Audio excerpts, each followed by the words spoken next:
Maayong adlaw! Isa na naman pong kwento ang ating pagsasaluhan ngayong araw. Pero bago po yan, shout out po muna kay Alexandra Yones, Rosalyn Tomayo from Kuwait, Clarissa Nora, Mary Jane Coldura from Malati, Manila, Puka, Nancy Navarra from Iloilo City, Shirley Jepsen, Josephine Prito from Isabela, Agnes Suganob, Anne Baklili from La Union, Welma Castor from Hong Kong, Leonela Perea from Cavite, Josefa Cabrera at kay Alma Gutierrez. Sa mga hindi ko naman po nabanggit, mag-comment lamang po kayo sa baba. Ngayon, atin na pong pakinggan ang isang kwentong isinulat ng ating mahusay na writer, Yodge. Happy listening!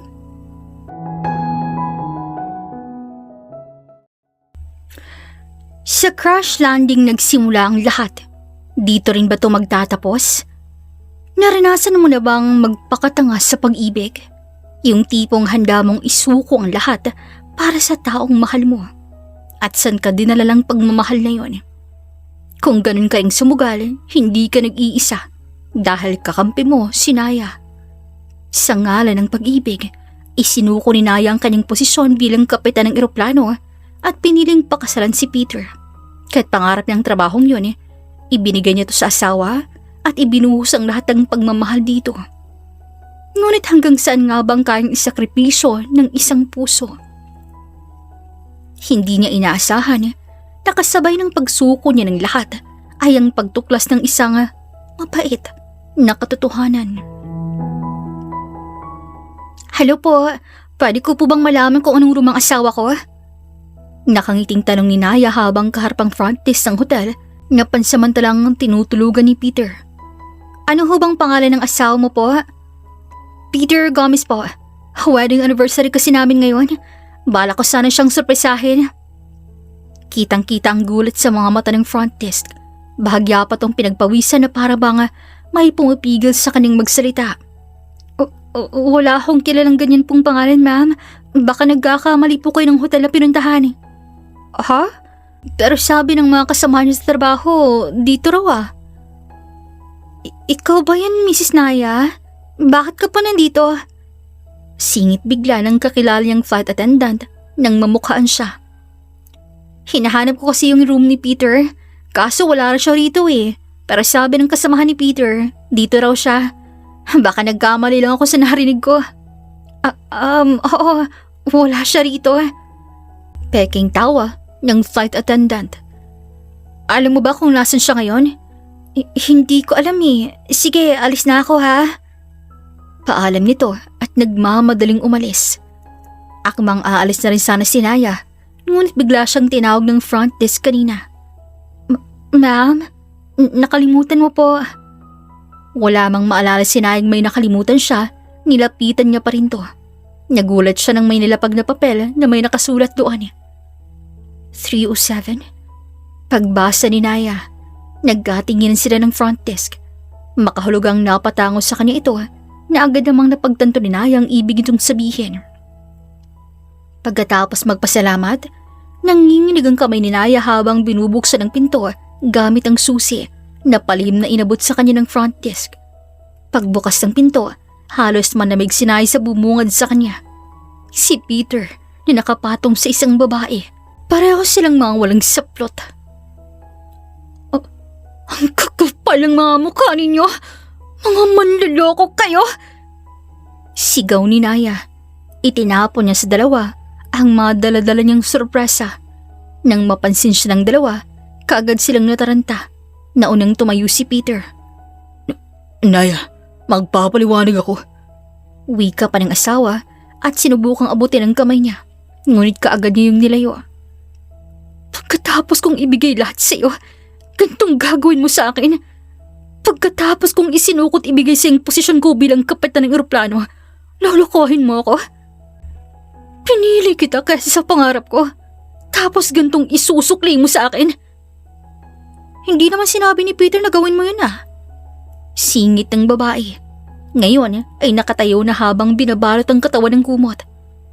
Hindi kita kinakausap kaya manahimik ka dyan. Ang tanga mo kasi. Tinanggap kong maging kapit at pakasalan ka niya para makuha yung pangarap niya. Dahil syunga ka, nakuha niyang posisyon bilang kapitan ng eroplano. Halos manamig si Naya sa natuklasan. Hindi pa man siya nakakabawi. Unti-unti niya namukhaan ang kabit ng asawa. Isa ito sa mga flight attendant na kilala niya.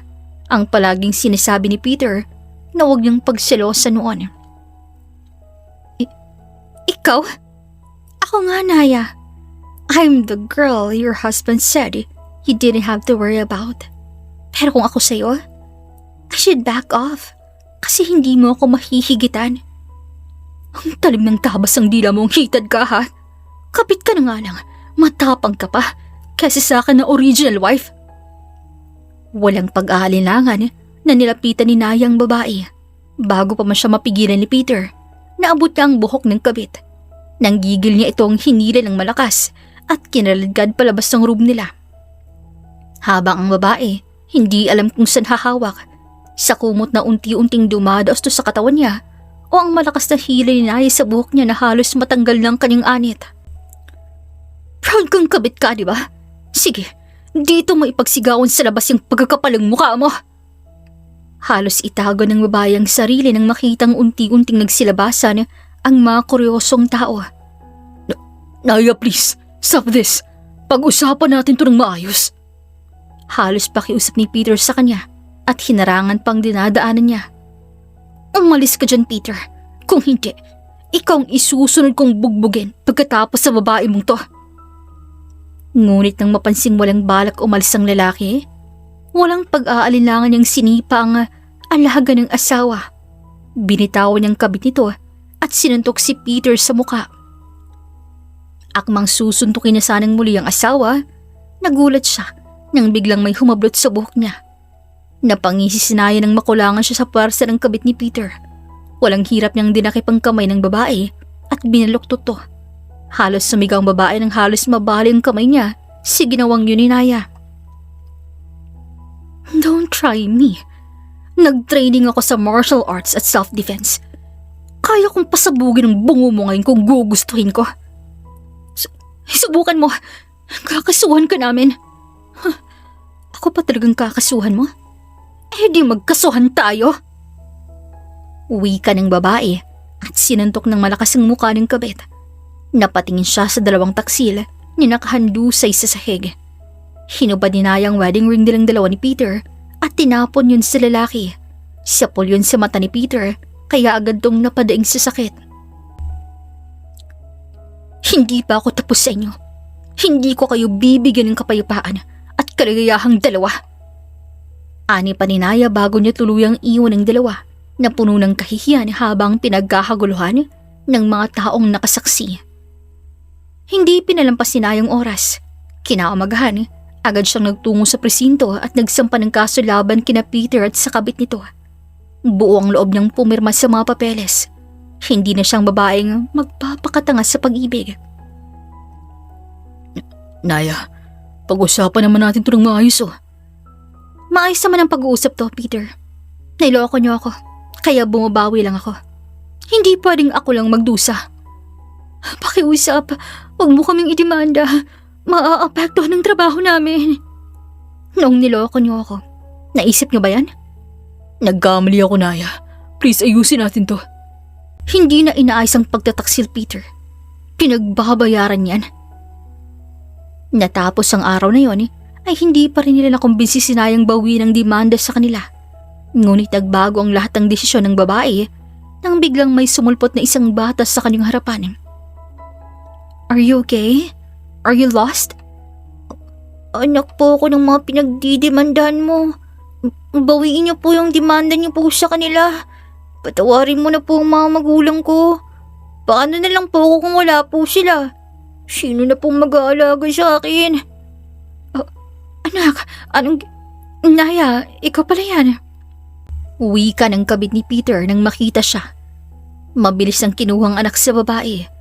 Tila nanlamig ang buong katawan ni Naya nang mapagtantong may anak pala ang dalawang taksil. Naikuyom niya ang kanyang kamao. Ngunit kaagad ding nanlambot ang ekspresyon nang mapatingin siya sa bata. Umiiyak to sa kanyang harapan ang mga mata'y puno ng pagmamakaawa. Sige, ititigil ko lang demanda sa inyong dalawa ni Peter. Pati annulment ay inihanda ko na para sa amin. Nay, salamat. Huwag mong isipin na dahil to sa inyong dalawa. Dahil to sa anak ninyo. Ayokong lumaki ang batang walang mga magulang. Pero hindi ibig sabihin nun ay hindi nyo haharapin ang sirkumstansya nyo. Kailangan nyo rin magdusa at bumalik sa simula. Gagapang pa rin kayong dalawa. Dahil gusto kong habang nagdurusa kayo, ako ang maaalala nyo. Ano ibig mong sabihin? Nasagot ang tanong nito ng kinaumagahan. Nagulat na lamang ang dalawang taksil na wala na nga silang trabaho. Ang kabit ay inalis sa trabaho bilang flight attendant habang si Peter na wala ang kanyang posisyon bilang kapitan ng eroplano at halos wala nang tumanggap sa kanya. Lahat ng yun, kagagawa ni Naya. Sigurado ka bang ayaw mong palitan yung posisyon ng asawa mo? Alam mo, Naya, palagi kang welcome sa trabahong to. Eksperto ka, magaling ka sa larangang ito. Kung hindi lang dahil sa pakiusap mo sa akin noon, ayaw ko talagang ibigay ang posisyon mo sa asawa mo. Kumbinsi ng kilala ni Naya na piloto. Dating asawa po. Pero salamat, Captain. Ngunit nakapagdesisyon na po ako. Maghahanap po ako ng ibang trabaho. Susubukan ko. Gusto ko bumalik muli sa simula. Ayoko ng shortcut dahil may backer na agad ako. At ikaw yon. Basta Naya, kung gusto mo ulit magtrabaho welcome na welcome ka. Salamat po. Nang magpaalam ang lalaki, muling hinila ni Naya ang mga maleta niya. Ngunit palapit pa lamang siya ng eroplano nang may biglang humila sa kaning damit. Napalingon siya sa dalawang bata na nanunubig ang mga mata. Hello, anong pangalan niyo? Bakit kayo umiiyak? Tanong ni Naya at napaluhod sa harap ng mga bata. Bahagya niya pang pinunasan ng mga luha sa pisngi ng mga to. Ako po si Kael. Ako naman po si Leia. Nice to meet you, Kael at Leia. Ako naman pala si Naya. Magkapatid kayo? Magkakambal po kami. Kaya naman pala magkamukha kayo. Siya nga pala, sagutin niyo nga ang tinanong ko kanina. Bakit kayo umiiyak? May problema ba? Naligaw po kasi kami. Nahalo po kami sa maraming tao. Hindi po namin makita yung lola at daddy namin Saan niyo ba sila huling nakita? At saan ba kayo pupunta? Dun po sa waiting area. Tapos si daddy naman po doon nagtatrabaho sa airplane po na yun Itinuro ni Kael ang eroplanong sasakyan din Naya. Nako, tamang-tama. Doon din ang punta ko. Halika kayo. Samahan ko na kayong hanapin ang lola at daddy ninyo. Salamat po. Napangiti si Naya at maligayang sinamahan ng mga bata papunta sa eroplano. Hindi pa sila tuluyang nakapasok dito nang biglang may tumawag sa mga bata. Kael, Leia, mga apo, naku, nag-alala ako sa inyo. Lola, may tumulong po sa amin. Ito po, si Ate Naya ganda. Sinamahan niyo po kaming hanapin po kayo. Naku, Iha, salamat. Lagot ako sa daddy nila kapag hindi ko pa sila nakita. Salamat talaga Ipakikilala sana kita sa ama nila pero nasa loob na ng eroplano Nagtatrabaho na. Paalis na rin yung eroplano kasi. Tamang-tama po. Diyan din pong sadya ko. Samahan ko na po kayo sa loob. Pasahero din po kasi ako ng eroplano. Pagkatapos ng pag-uusap na yun ay sinamahan niyang mga to. Napapikit si Naya nang magsimula ng lumipad sa himpapawid. Ngunit agad din siyang napaling sa mga bata sa tabi ng upuan niya na nakikipagkulitan sa isa't isa. Nang magtamang paningin nila ng lola nila, napangiti ang mga to sa isa't isa. Ang ganda na po, Lola. Parang gusto ko po siyang ipakilala kay Daddy po. Oo nga po. Gusto ko po siya para kay Daddy. Nako, mga bata talaga kayo. Ang babata niyo para sa mga ganyan. Matulog na muna kayo. Napangiti na lamang siya at nakapapikit hanggang sa unti-unti siyang hilahin ng antok. Ngunit nalimpungatan siya nang marinig ang kakaibang ingay mula sa loob ng eroplano. Parang may nagkakagulo. Ma'am, please remain seated and fasten your seatbelt. Wika ng flight attendant sa mga nagkakagulong pasahero. Napakunot ang noo ni Naya. Ilang segundo pa Biglang umalog muli ang eroplano. Napahawak siya sa armrest. Lola, natatakot po ako. Huwag kayong mag-alala. Nandito lamang si Lola. This is your captain speaking. We are experiencing a minor issue. Please remain calm. Wika ng baritonong boses ng piloto sa intercom. Napapikit si Naya. Alam niyang hindi ganun ang tono kapag minor lang. Anong gagawin natin? Nahimatay daw yung co-pilot. Hindi na kaya ng captain mag-isa. Delikado na tayo. Hindi nakatakas sa pandinig ni Naya ang mahinang usapan ng mga flight attendant. Biglang bumilis ang tibok ng puso ng babae. Muling umuga ang eroplano ng mas malakas. May mga pasaherong napasigaw. Napatingin si Naya sa bata sa kasaunahan ng eroplano. Sandaling naglaban ng takot at responsibilidad sa kaning dibdib. Ngunit nanaiging prinsipyo niya at agad siyang napatayo. Naku iha, umupo ka muna. Delikado. Mas delikado po kapag hindi po ako tumulong, Lola. Hindi na siya naghintay ng pahintulot. Dire-diretso siyang naglakad papunta sa cockpit kahit pinigilan siya ng mga flight attendant. Ma'am, bawal po. Dati akong kapitan ng eroplano. Pero ma'am, mas lalo pong bawal ang walang gawin habang may panganib. Kaya mamili ka. Aalis ka dyan sa harap ko? O kailangan pa kitang sipalo hanggang lumusot ka sa pinto? Napalunok ang flight attendant sa takot. Bahagya pa tong pinagpawisan. Nag-aalinlangan man ay unti-unti siyang tumabi. Nang makapasok si Naya sa cockpit, agad niyang nakitang piloto. Ang isa walang malay habang ang kasama nito ay sinusubukan siyang gisingin. Sando, gising. Wika ng piloto. Hindi na nagdalawang isip si Nayang lumapit. Buong pwersa niyang hinilang walang malay na piloto. Umupo agad siya sa pwesto nito. Gulat namang napalingon ng lalaki sa kanya. Hindi na siya nag-aksaya pa ng oras. Agad niyang sinuot ang headset at hinigpitan ng seatbelt. Mabilis ngunit kontrolado ang bawat galaw niya. Parang hindi niya kailanman iniwan ang pagiging piloto. Hey, you're not allowed here. Alam ko. Anong ginagawa mo rito? Taong tutulong para hindi tayo bumagsak. Hindi pa ako handang mamatay. Hinawakan ng babae ang controls at sinilip ang mga instrumento. Kumunot ang noo niya. Marunong ka? Hindi ako uupo rito kung hindi ako marunong. You've done this before. Hindi itong oras para sa small talk. Bumababa ang altitude. I-stabilize mo ngayon. Hindi mo kailangang iutos sa akin yan. Then gawin mo. Ginagawa ko na. Hindi halata. Excuse me? Overcorrecting ka. Mas lalo tayong lumulubog. Ako ang captain dito. At lahat tayong mamamatay kung ipipilit mo yan. Hindi ko hahayaang may mapahamak. May mga anak ako naghihintay sa akin. Napalingon si Naya sa lalaki nang mapansin ang resemblance ito sa dalawang batang tinulungan niya kanina. Ngunit wala na siyang panahon para magtanong sa bagay na yun. Sa ayos mong yan, mukhang kampante ka pa ka, delikado na. Kampante ako kasi kaya ko. Kaya mo? Tingnan mo ang altitude natin. I'm aware. Then stop wasting time arguing. Edo tumigil ka kakadaldal dyan. Reduce trust. Now. Doing it. Huwag mong biglain. Hindi ako tanga. Wala akong sinabing ganon. Pero parang sinasabi mo. Guni-guni mo lang yon. Okay, enough. Tahimik ang dalawa at simula nang magseryoso sa ginagawa. Ang mga kamay ay eksperto na sa bawat instrumentong nahahawakan. Her stabilizing. Hold it steady. Holding. Good. Huwag mo nang galawin kung hindi kailangan. Bossy.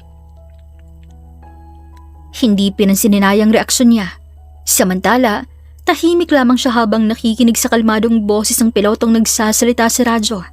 Habang siya naman nag-a-analyze ng instrument at nagbibigay ng tamang adjustments. Unti-unting nagiging maayos ang takbo ng eroplano hanggang sa tuluyang bumalik sa normal ang altitude, stable ng makina.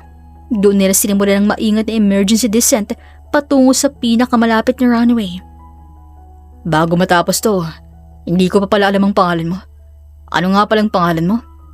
I am Naya de Guzman, dating kapitan ng eroplano. I am Miguel Montemayor. Nice to meet you, great captain. Nakangiting wika ng piloto nang tuluyang lumapag ang eroplano. Finally, ligtas na tayo. Una na ako. Salamat sa tulong, Naya. Sa pagkakataong yun, sinundan lamang ng piloto ng tingin ng papaalis sa babae. Ngunit isang ngisi ang gumuhit sa labi niya. Hope to see you again, Naya. Bulong niya bago maging profesional muli sa kanyang trabaho. Yun ang huling beses na nagkita muli ang dalawa. Ngunit para kay Yael, hindi pa yun ang huli. Dahil aminin man niya o sa hindi, nakuha ng interes niya ang kaibangan ni Naya. Samantala, ibinuhos lahat ng babaeng atensyon niya sa pagta-traveling. Iniisip niya ang sa bawat apak niya sa ibang lugar, unti-unti niyang iniiwan ng sakit at pait na pinagdaanan niya sa bansa niya. Ay, now I'm broke. Nakangiwing wika ni Naya. Nakauwi na siya ng Pinas. Ngayon, nahanap niyang sariling naghahanap ng trabaho dahil halos naiwaldas niya lahat ng ipon niya sa pagta-travel. Ay, ganito palang napapala ng paghahanap ng sarili. Kainis, nakadikit naman ako sa sarili ko. Bakit kasi hinahanap sa ibang bansa? Hindi talaga nakatuloy yung mga pinapanood ko sa ibang bansa na pumupunta sa ibang lugar para hanapin ang sarili nila. Record lamang yun sa maraming pera. Parang baliw na wika ni Naya sa sarili habang hawak-hawak ang kanyang resume. Sigurado ka na bang ayaw mong bumalik sa pagiging kapitan sa eroplano, Naya? Sigurado na po, Captain. Gusto ko pang mag-explore na iba pang trabaho. Ibigay mo na lamang sa ibang posisyong yan. Sure akong may mas deserving pa sa akin. Kung ganun, wala na akong choice. Pero sana katulad mo ang mahanap namin. May paninindigan, matapang sa gitna ng panganib, katulad ng ginawa mo nung nakaraan. Bilib ako sa'yo, dahil kahit hindi ka nakapitan ng eroplano, tumulong ka pa rin at nilakasan mo ang loob mo. Salamat po. Iyon ang naalala ni Naya na huling pangungumbinsi at pag-uusap nila ng kilala niyang kapitan. Ngayon, halos pagsisihan niya na yun, lalo pa nang marinig niyang balita na may nakuha na nga ito ng bagong kapitan ng eroplano na in-offer sana sa kanya. Kainis, bakit kasi nag-inarti pa ako? Ngunit sa galikitnaan niya ng pagdadrama, may biglang yumakap sa tuhod niya na dalawang bata. Nang silipin niyang mga to, laking gulat niya nang mamukhaan ng mga to. Leia? Kael? Anong ginagawa niyo rito? Bakit na naman kayo umiiyak? Namasyal lang po kami ni Lola sa park. Nagpaalam lang po kaming bumili ng cotton candy tapos bigla po siyang nawala. Ate Naya ganda, tulungan niyo po kaming hanapin ang lola namin. Ganun ba? Saan niyo siya huling nakita? Halika, tulungan ko kayong hanapin siya. Kaagad naman siyang dinala ng mga bata sa lang pwesto kung nasa ng lola nila kanina. Bumungad sa harapan nila na nagkakagulong mga tao. Maraming mga otoridad na halata sa mukha ang panik at balisa. Find my children. Huwag kayong titigil hanggat hindi niyo nakahanap ang mga anak ko. Sigaw ng pamilyar na boses. Nangunot ang noon ni Naya nang mapagtanto kung sinong lalaking sumisigaw. Pasensya na anak, nalingat lamang ko sandali. Nawala agad ang mga bata. Yael! Tawag Naya sa pangalan ng piloto. Kilala mo po ang daddy namin? Leia! Kael! Yael, nakita ko na sila. Kasama nila si... Naya. Kilala mo rin po si Ate Naya ganda, Daddy. Magkakilala na pala kayo? Iya. Apo, Lola. Kael, Leia, saan kayo galing? Bakit niyo iniwan ang lola ninyo? Naku anak, huwag mo silang pagalitan. Kasalanan ko talaga. Nawala sila sa isipan ko. Siguro panahon na para hanapan ng babysitter ang mga apo ko. Gustuhan ko man silang bantayan pero matanda na ako. Babysitter? Ngunit nanlaki ang mga mata ni Naya nang tiningnan siya ng mato na para bang nakikiusap. Ano yung bit-bit mo, iha? Resume po. Naghahanap po ako ng trabaho. Nakahanap na ako ng babysitter para sa mga anak ko, Lola. Talaga? Agad-agad? Sino naman yan, anak? Siya po. Kalmadong sagot ni El, sabay turo kay Naya. Napaawang ang labi ng babae.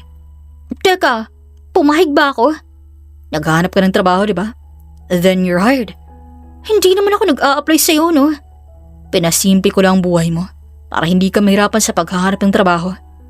Marami na akong in-apply ang kumpanya. Naghihintay lamang ako ng tawag nila. Bakit ba hihintay ng tawag? Hanggang kailan ka maghihintay ng tawag? Hanggang sa wala ka ng pera? Ito na nga trabaho ng lumalapit sa'yo. Hindi nga kasi ako pwede. Ayaw mo ba sa amin, Ate Naya Ganda? Kasi makulit po kami.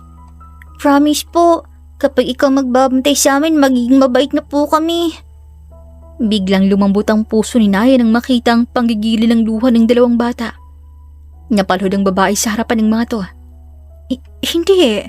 Hindi kayo makulit para sa akin eh. Ang cute-cute nyo nga eh.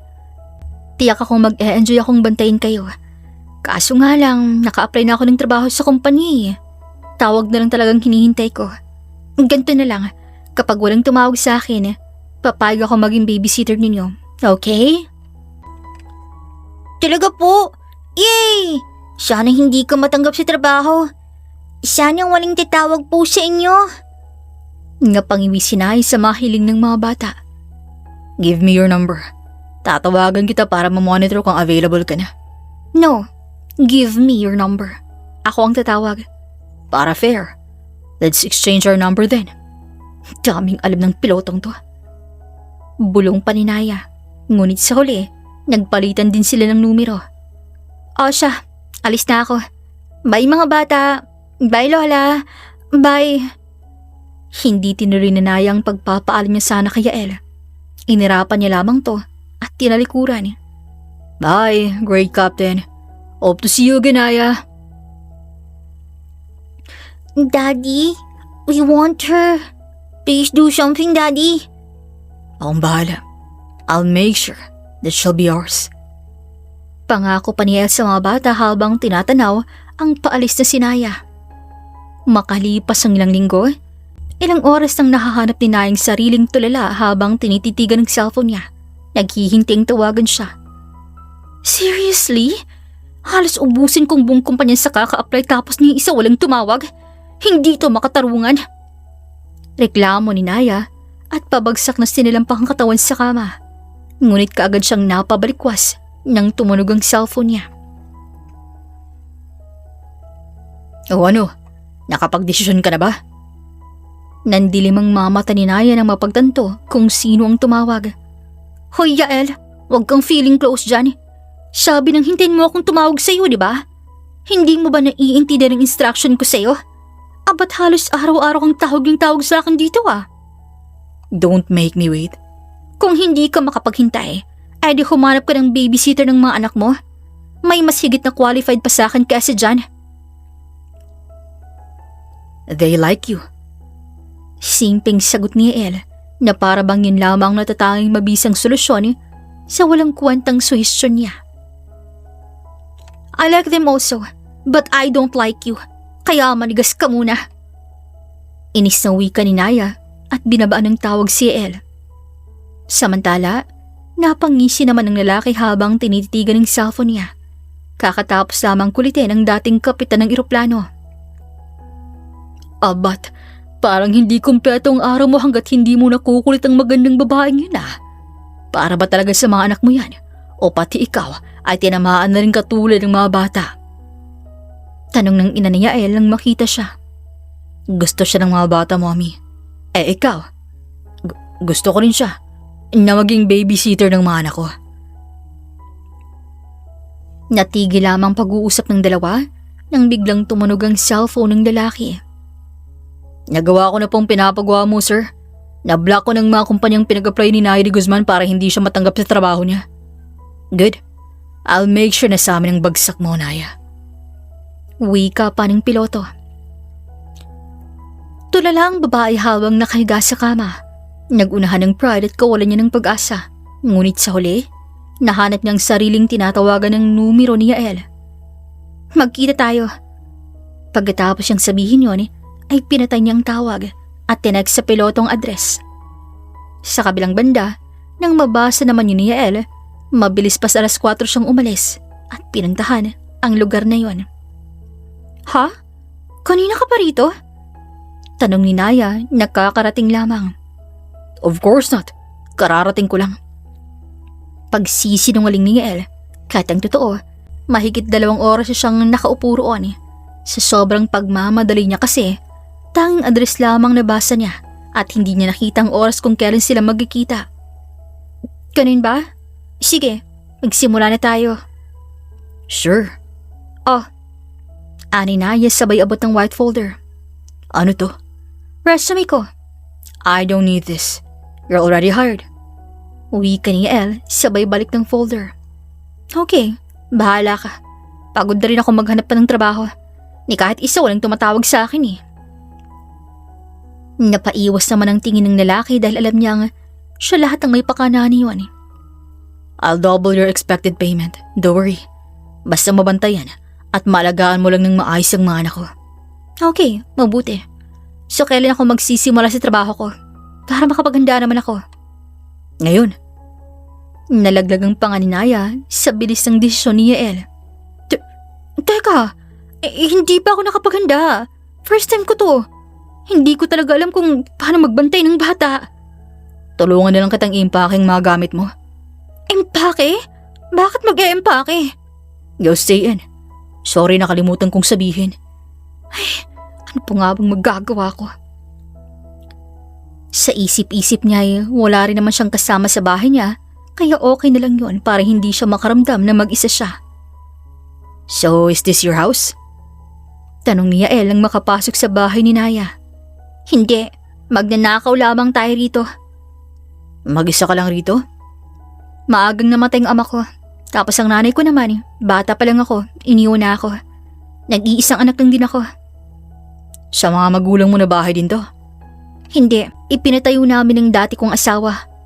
May asawa ka na pala? Bingi ka ba? Sabi ko dating asawa. #ex-husband. Kaya ngayon wala na akong asawa. Mabutit natiis ka niya. Matalim naman siyang tiningnan ni Naya. Excuse me? Ganito na ba ako kasamang asawa sa paningin mo, ha? FYI, ako ang maraming tiniis sa aming dalawa, no? Sinuko ko yung pangarap ko para pakasalan siya. Binigay ko sa kanyang pwesto ko bilang kapitan ng eroplano. Tiniis ko ang lahat ng masakiting salita. Kaso, pabigat lang daw ako at walang alam na trabaho. Ang hindi ko lang natiis ay natuklasan kong matagal niya na akong niloloko kasama ng kabit niya.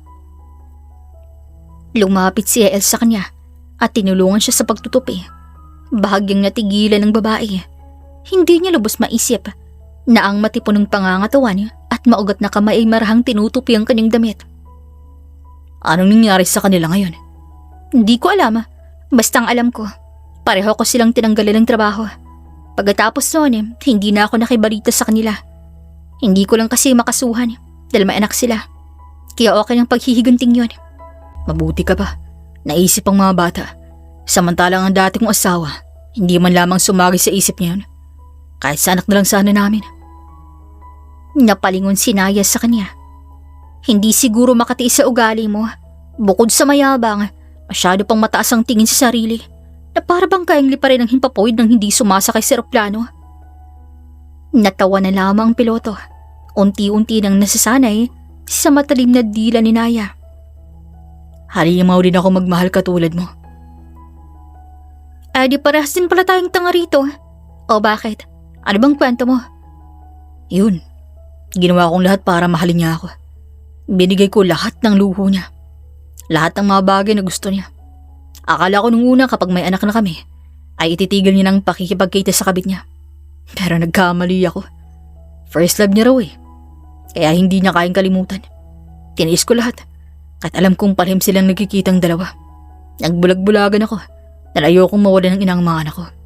Pero kahit na anong gawin ko, iniwan niya ako. Kami, niyang manak namin. May balita ka sa kanya? Wala na. Nung nakapagdesisyon akong sumuko na, binura ko lahat ng mga konta ko sa kanya. So bali nung iniwan ka niya, hinabol mo siya? Mas tanga ka pa rin pala sa akin eh. Natatawang napatango si Yael.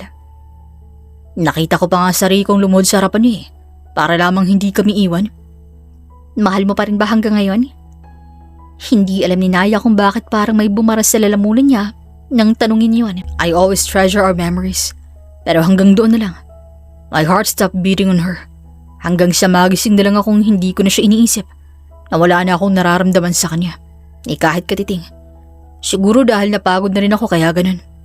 Nox, nagsama pala tayong dalawang halimaw magmahal. Mga tanga ng taon. Hindi ka tanga. Kasi ikaw umalis ka agad. Ikaw rin naman ah. Oo, pero mas matagal bago ko nagawa. At least nagawa mo pa rin. Dahil sa mga anak ko. At dahil sa sarili mo. Ikaw, mahal mo pa rin? Hindi na. Sigurado? Oo naman. Kasi kung mahal ko pa siya, hindi ko kakayaning iwan. Good. Bakit? Kasi hindi mo deserve mahalin ng maling tao. Napairap si Naya, ngunit bahagyang natawa. O ina ng usapan natin. Umalis na nga lang tayo. Tapos na rin naman ako sa pag-eempake. Wika ng babae at napatayo na. Tumayo na rin si El. Siya na rin ang nagsara ng maleta at nag-offer na buhatin ng mga gamit ni Naya hanggang sa makarating sa kotse. Nang makarating sa bahay ni El, kaagad na napahiya ang mga bata sa saya nang makita si Naya. Napangiti naman ang babae habang pinapanood sila. Hindi niya alam kung bakit unang kita niya palang sa mga to. Magaan na agad ang loob niya rito. Ngunit lumipas pang ilang buwan, hindi niya inaasahang magugusto niya ang trabaho niya. Mas lalong gumaan ang loob niya sa mga bata. Mas lalo niyang nakikilalang pamilya ni El, lalong-lalo na ng piloto, na hindi niya mapigilang humanga sa pagiging mabuting ama nito. Katulad na lamang sa katangian ni El na may mahabang pasensyang sagutin ang mga kuryosong katanungan ng kanyang mga anak. Daddy, bakit ka po nagtatrabaho?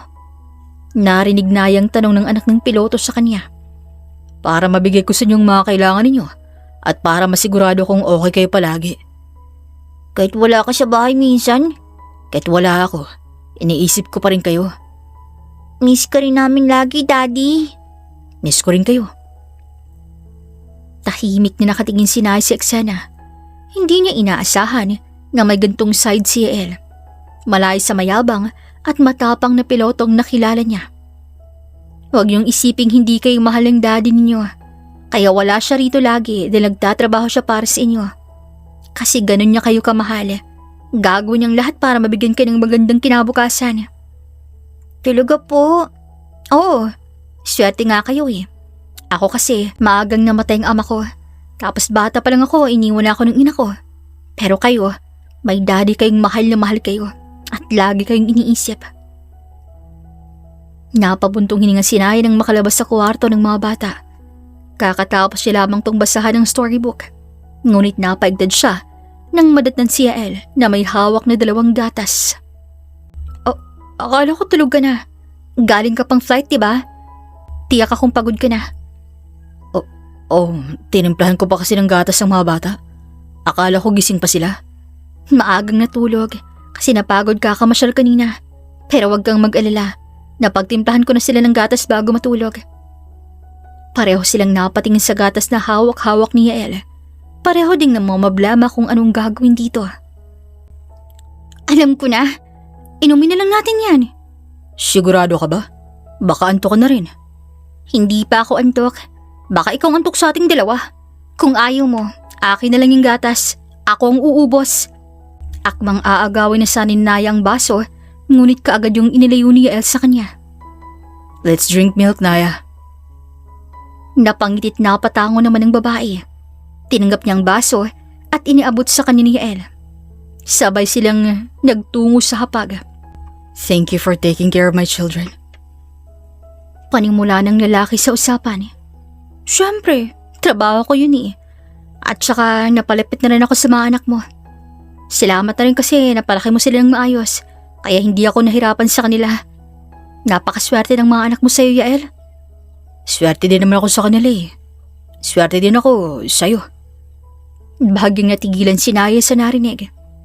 Nagkatinginan silang dalawa ng piloto. Ngunit ng mga sandaling yon, halos hindi na normal ang pagbilis ng tibok ng puso ni Naya. Na para bang daig pa ng 10 kabayong humahabol sa dibdib niya sa sobrang lakas ng kabugnuan. Maswerte ka man ng mga anak ko na nakahanap kami ng mabuting pusong katulad mo. Hindi alam ni Naya kung bakit bigla siyang nakaramdam ng konting dismaya. Ngunit kaagad niyang tinakpan yung pakiramdam na yon nang pilit ng ngiti. Oo naman, mabait naman talaga ako dati pa.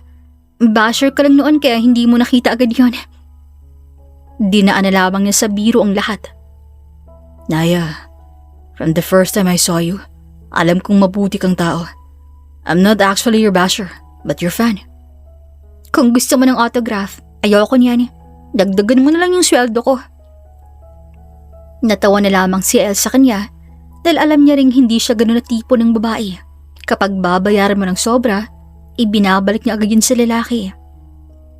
Naya, wala ka pa ring boyfriend hanggang ngayon? Halos mabuga ng babae ang gatas na iniinom niya dahil sa biglaang tanong ni Elle. Bakit mo naman natanong yan? I'm just curious. You're pretty. Tiyak kung isang tingin lang sa'yo, may magkakagusto agad sa'yo. Wala bang naniligaw sa'yo? Wala naman sa isip ko ang bagay na yan. Mas gusto ko pang tumayong nanay sa mga anak mo. Wala sa sariling wika ni Naya. Umangat ang sulok ng labi ni Elle sa narinig. Ngunit kaagad siyang napainom ng gatas upang hindi yun mahalata ng babae. Good. Bulong pa nito. Nang matapos silang uminom ng gatas, sabay na umubot si Naya at Yael para kunin ang mga baso sa mesa. Biglang nagtagpo ang kanilang mga kamay. Kaagad din napahinto si Naya. Bahagyang napaatras, ngunit hindi agad nakabawi si Yael. Ilang segundo na silang nanatiling ganon. Magkalapit, magkadikit ng mga daliri. Akin na. Ako na. Sabay nilang sabi, dahilan para makapatingin sila sa isa't isa. Hindi agad nakaiwas si Naya sa tingin ni Yael. May kung anong bumigat sa pagitan nila. Hindi awkward, kundi kakaibang init na unti-unting kumakalat. Dahan-dahang binitawan ni Yael ang baso na para bang napaso siya ron. Ikaw na. Thanks. Ngunit kahit nabitawan ang baso, tila natili pa rin ang pakiramdam ng pagdikit ng kanilang mga kamay. Tahimik na naglakad si Naya papunta sa lababo, ngunit ramdam niya pa rin ang tingin ni Yael sa likod niya. Sa kalagitnaan pa lamang niya ng pagsasabon, halos mabitaw niya ang baso nang maramdaman ang pagsulpot ni Yael sa likuran. Ako magbabanlaw. Halos mapapikit si Naya nang maramdaman ang mainit na hininga ng lalaki sa kanyang tenga. Bahala ka. Utal niyang sagot. Hindi niya alam, sa pagkakataong yun, ay bigla siyang nawala ng lakas para makipag-argumento kay Yael.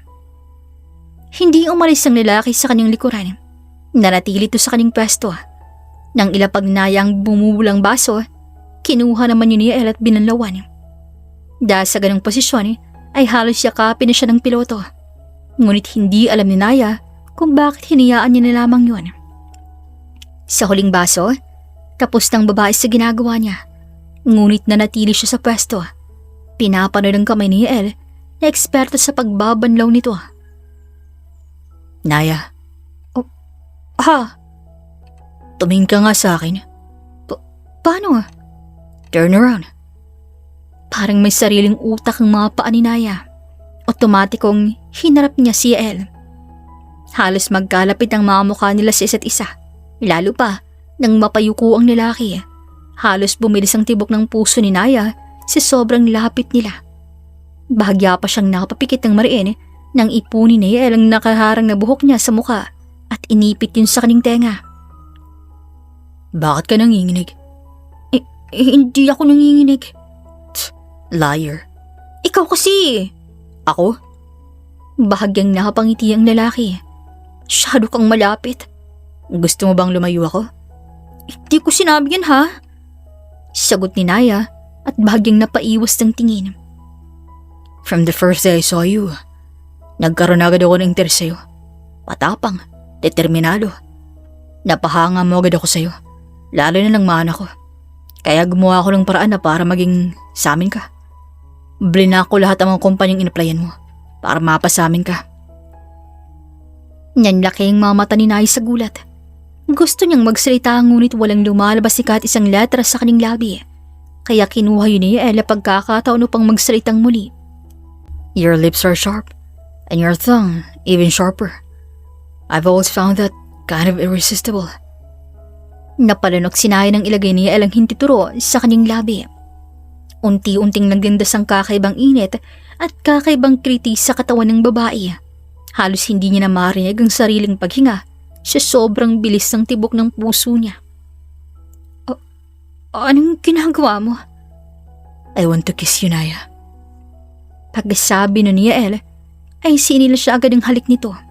Nung unay natigilan ng babae, ngunit sa huli ay nahanap niyang sariling tumugon sa malalim na halik sa kanya ni Yael.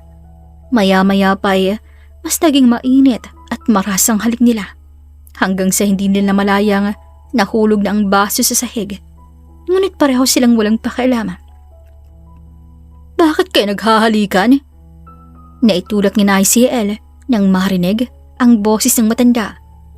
Mommy, umiinom lamang ako ng gatas. Matulog ka na. Kalmadong wika ni Yael, nakatalikod sa ina at kaharap ang babae. Pasimple namang nagtago si Nay sa matipunong katawan ng lalaki. Napasinghap siya sa gulat nang hawakan ni Yael ang kaning bewang. Halos pandilatan niyang mata ng lalaki. Ngunit napangisi lamang to at para bang ine-enjoy pa ang reaksyon ni Naya. Mommy, sige na. Pusa lamang yung kanina. Meow. Meow. Mahina at namumula pa rin sambit ni Naya habang pilit na sumasabay sa kalokohan. Napatingin si Yael sa kanya, halos pigilan ng tawa. O diba? Pusa lang. Maling akala mo. O sige, matutulog na ako. Baka kagatin pa ako. Wika ng matanda at umalis. Nakahinga naman ng maluwag si Naya dahil doon. Ganun talaga si Mommy. Minsan, nag-sleepwalk at kung anong sinasabi. Makakalimutan niya rin yung nasaksihan niya bukas. Napasimangot si Naya, ngunit nang may maalala, bigla niyang tinuhod ang alaga nito. Ouch! That hurts! What was that for, ha? Walang hiya ka? Ikaw palang dahilan kung bakit hindi ako natatanggap sa trabaho? Para yan sa mga pagharang mo sa mga kumpanyang ina-applyan ko. Inis ng wika ni Naya at kumaripas ng takbo. Ngunit sa kabila ng sakit, napangiti si Yael na parang baliw habang pinapanood siyang tumatakbo paakit ang hagdan. Ngingiti-ngiti pa to habang nililinisan ang basong nahulog sa sahig. Kinaumagahan, nagising si Nayang walang maayos na tulog. Nang magtungo siya sa kusina, nadatan niya si Yael na nagluluto habang ang mga batay nanunood sa kanya. Good morning, Naya. Nakangiting batay sa kanya ni Yael. Ate Naya, ganda. Bakit po parang sabog yung mukha mo ngayon? Wala ka po bang maayos sa tulog? Ang laki po ng eyebags mo, oh. Mukha ka pong panda. Pero wag po kayong mag-alala. Maganda ka pa rin naman po. Namulang pisngi ni Naya. Akmang magsasalita na sana siya nang marinig ang boses ng matanda. Ay, ang weird ng panaginip ko kagabi. Bakit may nakita raw ako naghahalikan dito sa kusina? Ang wild nila. Parang gustong lapain ang isa't isa. Halos magkasing kamatis ang pisngi ni Naya sa narinig. O Naya, ayos ka lang ba? Bakit ganyan ang mukha mo? Pulang-pulang pisngi tapos ang laki ng eyebags. Okay ka lang ba, iha? May sakit ka ba? Okay lang po ako, Lola. Huwag niyo na po akong alalahanin. Palihim na napasulap si Naya kay Yael na ngayon ay nakangisi habang pinapanood siya. Na para bang ine-enjoy niya pa ang sitwasyon. You still look cute, Naya. Bulong ng lalaki sa tenga niya nang tabihan siya nito sa hapag habang kumakain. Anyway, wala akong trabaho ngayon. Kaya gusto niyo bang mamasyal? Tanong ng lalaki sa mga bata. Sabay namang napatalon at hiyaw ang mga anak ni Yael sa tuwa. Nang makarating sila sa mall, halatang-halata ang sayos dalawang bata hawang magkahawak kamay silang apat. Paminsan-minsan ay sabay na tumatalon sina Leia at Yael dahilan para mapatawa sina Naya at Yael. Daddy, tingnan niyo po. Ang ganda po ng dress. Ate Naya, ganda. Bagay po sa niyo yan. Hoy, kay talaga? Subukan mo. Ha? Hindi na. Libre ko. Hindi ako nagpapalibre. Then consider it investment. Sa future. Napatingin si Naya sa kanya pero agad ding umiwas. Napailing si Naya pero kinuha pa rin ang damit. Makalipas ang ilang minuto, lumabas siya ng fitting room. Suot-suot ang napili ng mga bata sa kanya. Ngunit hindi nakapagsalita si Elle at malalim ang titig sa kanya. Ano? Ba't ganyan kayo makatingin? Ang ganda po. Bagay po sa'yo. Ang ganda mo, Naya. Halos hindi malimutan ng babae yun na kahit hanggang pauwi na sila, hindi maalis sa utak ng itsura at boses ng lalaki. Napasilip si Naya sa mga bata na mahimbing nang natutulog sa backseat.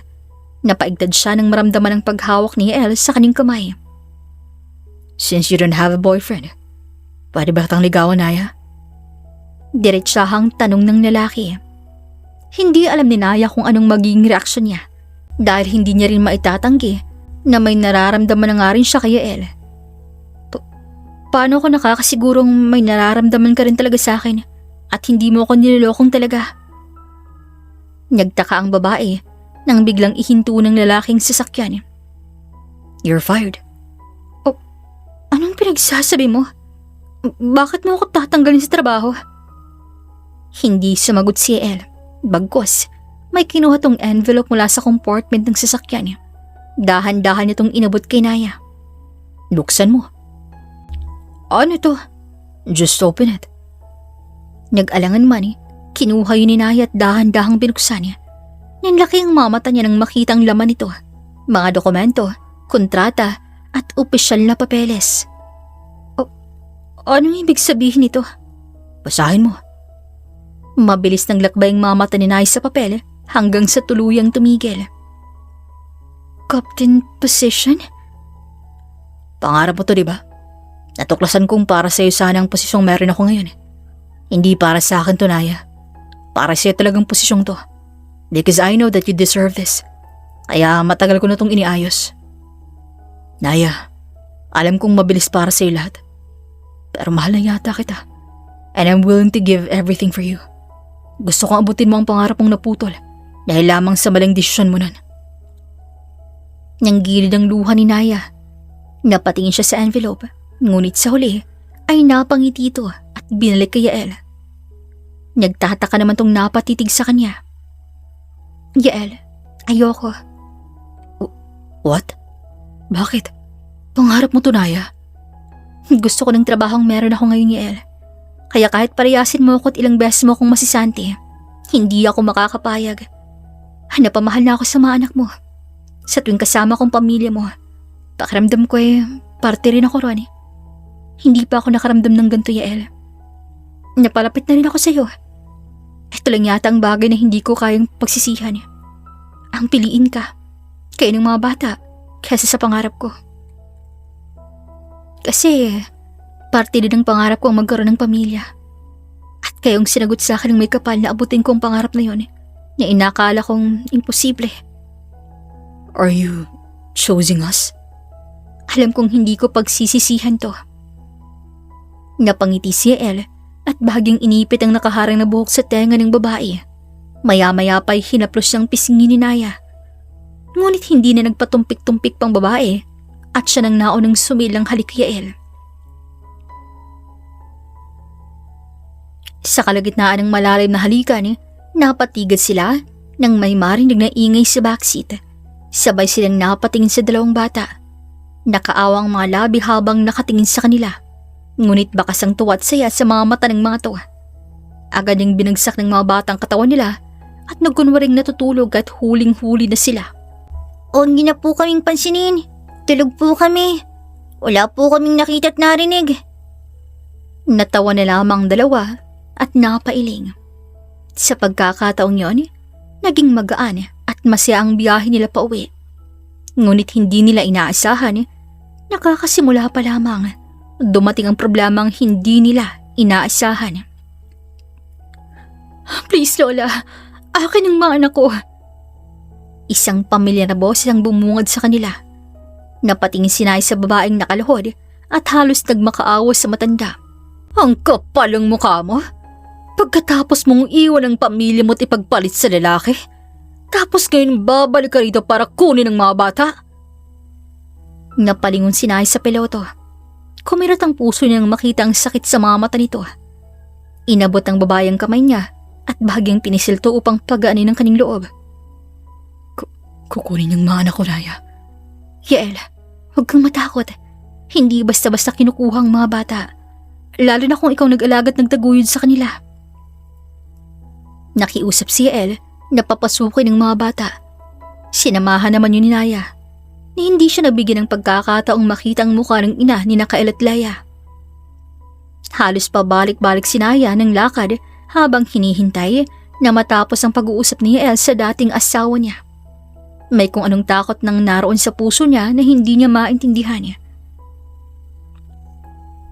Maya-maya pa'y bumukas ang pinto. Bumungad si Yael sa harap niya na pulang-pula ang mga mata at mukha nito. Bahaging nagulit si Naya at sandaling hindi nakagalaw. Ngunit kinuha yun ni Yael na pagkakataon upang yakapin si Naya. Sa sobrang panghihina ay pareho silang napalhod sa sahig. Halos isubsob ng lalaking mukha sa leeg ng babae at napahikbiruan. Kukunin yung mga bata sa akin, Naya. Anong gagawin ko? Hindi ko kaya.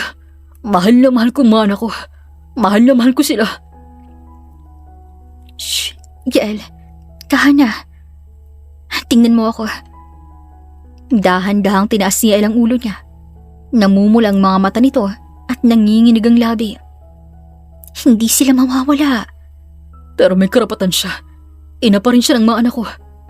Oo, pero ikaw nandyan sa kanila araw-araw. Ikaw gumigising para sa kanila. Ikaw nagpapakain, nag-aalaga at umiintindi sa kanila. Pero paano kung piliin nila siya? Hindi nila gagawin yon. Kilala ko sila. Maya-maya pa'y biglang bumukas din ang pinto. Kasunod nun ay ang dalawang batang humahangos at niyakap ang ama nila. Daddy, ayoko po. Huwag mo po kaming hayaang kunin po nila kami. Hindi po kami papayag, Daddy. Dito lang po kami. Hindi ka po namin iiwan. Kumirat ang puso ng babae nang marinig ang pakiusap ng mga bata. Gustuhin man niyang tumulong, ngunit alam niyang wala siyang magagawa dahil alam niyang wala siyang legal na karapatan sa sitwasyon. Kinaumagahan, dumating muling ina ng mga bata. Pinanood ni Nayang palabas ng kotse. Nangunot ang noon niya nang makitang lumabas doon. Katulad ng kanyang reaksyon, nanlalaki ang mga mata, ay ganun din ang reaksyon ng dalawang tao. Peter? Pagtawag ni Naya sa pangalan ng dating asawa. Naya? Ikaw ang ina ng mga bata? Gulat na tanong ng babae habang nakatitig sa kabit ni Peter. Oh, anong ginagawa mo rito? Bakit ka nandito? Sagutin mo ang tanong ko. Wala akong sinabing tanungin mo rin ako pabalik. Oh, ako nga. Akong ina nila at gusto ko na silang kunin. Hindi ako papayag. At sino ka para magdesisyon sa bagay na yan? Nakapag-usap na kaming dalawa ni Yael. Kukunin ko ng mga bata. Oh, nag-usap naman pala kayo. Hindi rin siya pumayag, di ba? Wala akong pakialam. May karapatan ako sa mga bata. Ina nila ako. At kailan ka pa naging ina sa kanila? Nasaan ka nung kailangan ka ng mga bata, ha? Nasaan ka nung naliligaw sila na dapat ay naroong ina nila na sinasamahan sila sa lahat? Nasaan ko nung hinahanap ng mga batang ina nila at hirap na hirap si Yael na ipaliwanag sa kanilang iniwan mo sila?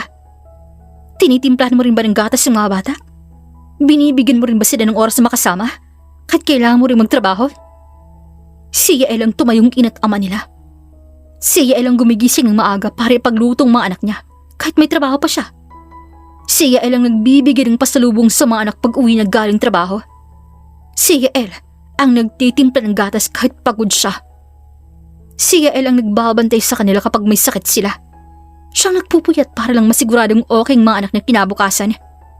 Siyang sumalo sa lahat ng sakit na iniwan mo. Napaatras si Laila, halatang natamaan sa bawat salitang binabato sa kanya. Ay, huwag mong gamitin ang pagiging ina mo ngayon kung kailan convenient para sa'yo. Ako pa rin ang tunay nilang ina. Akong nagduwal sa kanila. Galing sila sa dugo't pawis ko. Ang pagiging ina, hindi lang yan sa dugo. Responsibilidad yan. Paninindigan yan. Araw-araw yung pinipili. At pinili mo silang iwan. Nagkamali lang ako. At nagdusang mga bata sa pagkakamaling yun. Kung talagang mahal mo sila, hindi mo sila kukunin para lamang punan ng konsensya mo. Hayaan mong silang pumili kung saan sila masaya. At alam mo na kung kanino sila pipili, Laila. Hindi mo masisisi ang mga bata kung ayaw nilang sumama sa'yo. Wala kang pakialam. Meron. Ako nang makakalaban niyo. Naya, huwag kang makialam kung ano man ang relasyon mo sa pamilyang yan. Napamahal na silang lahat sa akin. Kaya hindi pwedeng hindi ako makialam. Kapag ipipilit mo pa rin ang gusto niyo, ipagpapatuloy ko ang kaso ko sa inyong dalawa. Yung bata, hindi niyo anak yun. Alam ko, dahil alam ko kung paano kayo magsinungaling. Pero hinayaan ko na lang kayo, di ba? At ikaw, Peter, huwag mo kong gawing tanga. Ilang beses mo na akong niloko nun.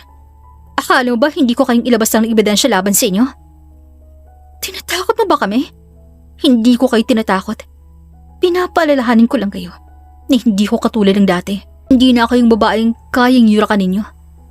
At kung kailangan kong ilaban ng mga batang to, gagawin ko. Oh, ano bang gusto mong mangyari? Simple lang.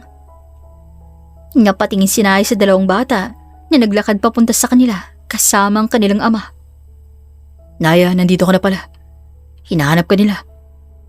Ngumiti lamang babae sa kanya at muling nagseryoso nang binalik ang tingin sa dalawang taong nagtaksil sa kanino. Hayaan niyo silang pumili.